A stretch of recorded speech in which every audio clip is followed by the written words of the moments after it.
क्या आपने कभी सोचा है मृत्यु के बाद आत्मा के साथ क्या होता है? क्या सच में हमारे हर कर्म का हिसाब रखा जाता है? और आखिर गरुड़ पुराण में ऐसा क्या लिखा है जिसे आज भी किसी व्यक्ति के निधन के बाद सुनाया जाता है? नमस्कार। आज की इस वीडियो में हम गरुड़ पुराण के वास्तविक स्वरूप को सरल और सहज भाषा में समझेंगे। यह वीडियो किसी को डराने के लिए नहीं है, बल्कि जीवन को सही दिशा देने वाली दिव्य शिक्षाओं को समझाने के लिए है। तो आइए बिना समय गवाए शुरुआत करते हैं। गरुड़ पुराण क्या है? गरुड़ पुराण हिंदू धर्म के 18 महापुराणों में से एक है। इसमें भगवान विष्णु और उनके परम भक्त तथा वाहन गरुड़ जी के बीच दिव्य संवाद का वर्णन मिलता है। एक दिन गरुड़ जी ने भगवान विष्णु से पूछा, प्रभु, मनुष्य के जीवन का वास्तविक उद्देश्य क्या है? मृत्यु के बाद आत्मा के साथ क्या होता है? और मनुष्य को अपने कर्मों का फल कैसे प्राप्त होता है? भगवान विष्णु मुस्कुराए और उन्होंने इन सभी प्रश्नों के उत्तर विस्तार से बताए। इन्हीं दिव्य उपदेशों का संग्रह आज गरुड़ पुराण के नाम से जाना जाता है। क्या गरुड़ पुराण केवल मृत्यु का ग्रंथ है? अक्सर लोग सोचते हैं कि गरुड़ पुराण केवल मृत्यु और नरक का वर्णन करता है, लेकिन यह धारणा पूरी तरह सही नहीं है। गरुड़ पुराण में धर्म, भक्ति, सदाचार, दान, योग, मोक्ष, आयुर्वेद और आदर्श जीवन जीने की शिक्षा भी दी गई है। इसका उद्देश्य मनुष्य को डराना नहीं, बल्कि सही मार्ग पर चलने के लिए प्रेरित करना है।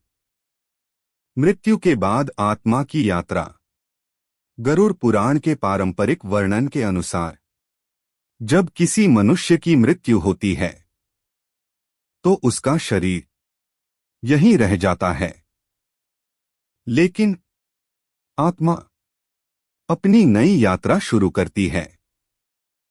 इस यात्रा का अनुभव व्यक्ति के कर्मों पर निर्भर बताया गया है। यदि जीवन में सत्य, दया, सेवा और धर्म का पालन किया गया हो तो आत्मा की यात्रा शांत मानी जाती है।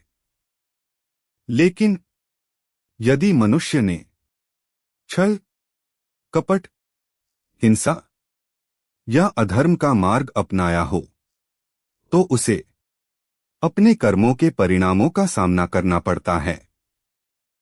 इस वर्णन का उद्देश्य डर पैदा करना नहीं, बल्कि मनुष्य को अपने कर्मों के प्रति जागरूक बनाना है। कर्म का सिद्धांत गरुड़ पुराण बार बार एक ही बात कहता है, जैसा कर्म वैसा फल। इस संसार में कोई भी व्यक्ति अपने कर्मों के परिणाम से बच नहीं सकता।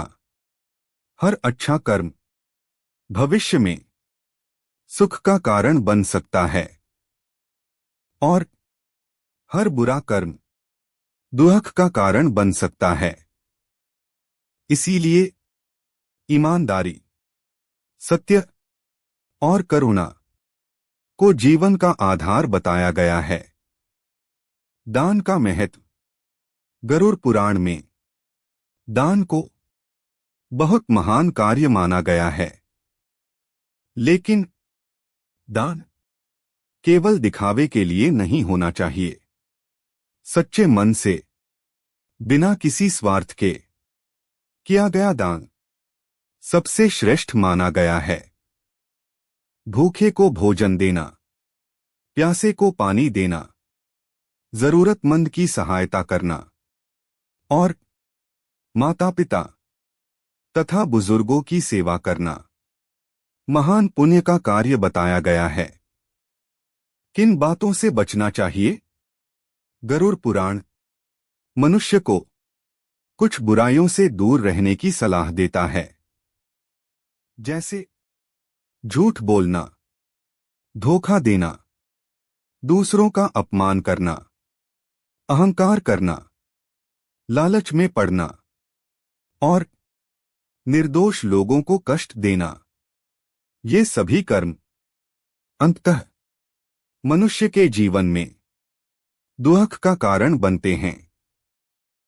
जीवन का वास्तविक उद्देश्य गरुड़ पुराण कहता है कि मनुष्य जीवन केवल धन कमाने या सुख सुविधाओं के पीछे भागने के लिए नहीं मिला। यह जीवन आत्मा की उन्नति के लिए मिला है। जब मनुष्य अपने भीतर प्रेम, दया, क्षमा और भगवान के प्रति श्रद्धा विकसित करता है, तभी उसका जीवन वास्तव में सफल माना जाता है। स्वर्ग और नरक। गरुड़ पुराण में स्वर्ग और नरक का विस्तार से वर्णन मिलता है। कुछ लोग इन्हें वास्तविक लोक मानते हैं, जबकि कुछ विद्वान इन्हें कर्मों के परिणामों का प्रतीकात्मक वर्णन मानते हैं। लेकिन दोनों ही दृष्टिकोण एक ही संदेश देते हैं। अच्छे कर्म सुख की ओर ले जाते हैं और बुरे कर्म दुख की ओर। आज के समय में गरुड़ पुराण क्यों पढ़े? आज तनाव बढ़ रहा है, रिश्ते कमजोर हो रहे हैं और लोग सफलता के लिए किसी भी हद तक जाने लगे हैं। ऐसे समय में गरुड़ पुराण हमें याद दिलाता है कि हमारा हर विचार, हर शब्द और हर कर्म महत्वपूर्ण है। यदि हम सत्य, ईमानदारी और सेवा का मार्ग चुनें, तो हमारा जीवन और समाज दोनों बेहतर बन सकते हैं। सबसे बड़ी सीख। गरुड़ पुराण हमें मृत्यु से डरना नहीं सिखाता, बल्कि सही तरीके से जीना सिखाता है।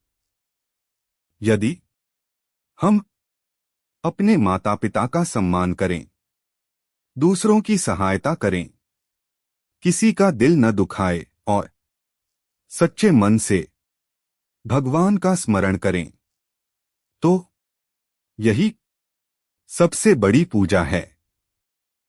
समापन।